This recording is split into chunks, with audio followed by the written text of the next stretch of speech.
Et coucou tout le monde, j'espère que vous allez bien aujourd'hui. Alors, quatrième histoire dans le Puy du Dôme, et je vous propose qu'on perde pas plus de temps et qu'on la découvre dès maintenant.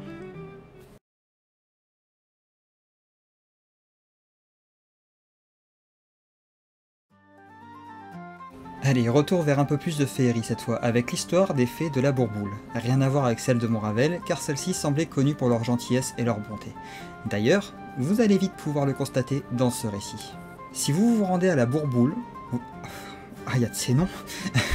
Vous pourrez apercevoir la fameuse roche aux fées non loin du mont Doré. On prétend que ces créatures avaient pris la région sous leur protection et y avaient apporté protection et bienfaits.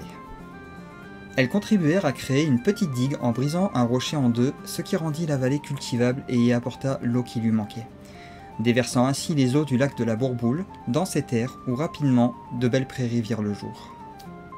Leur relation avec les habitants était en très bons termes, à une exception près, mais nous y reviendrons après.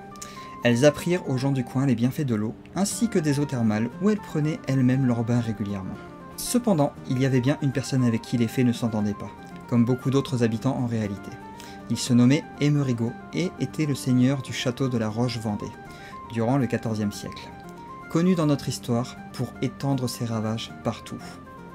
L'homme souhaitait prendre la vallée et avait tenté par plusieurs fois de déloger les fées qui jusque-là lui avaient tenu tête, déjouant ses projets un à un avec une grande simplicité, ce qui devait sûrement mettre l'homme dans une colère noire.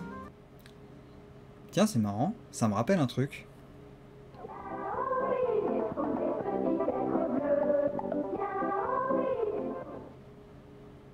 Cela dit, les fées avaient un point faible, un moment de faiblesse que tous connaissaient et qui ne tarderait pas à venir aux oreilles de leur pire ennemi. Durant une journée, elles fêtaient un événement heureux qui avait été oublié des mémoires et s'enivraient alors jusqu'à tard dans la nuit. Émerigot en ayant eu connaissance, il attendit donc le seul jour où elle n'était pas en état de se défendre pour frapper, prenant possession ainsi de la demeure des fées. Cependant, elles étaient parvenues à s'enfuir par leurs propres moyens, et plus jamais on ne les revit dans la vallée. Et sur place, elles laissèrent un petit souvenir de leur passage. Les poêles et les verres qu'elles utilisaient marquèrent donc la surface de la roche. Au nombre d'empreintes, on peut donc supposer qu'il y avait environ 4 ou 5 fées ayant vécu là. Selon la légende, bien évidemment.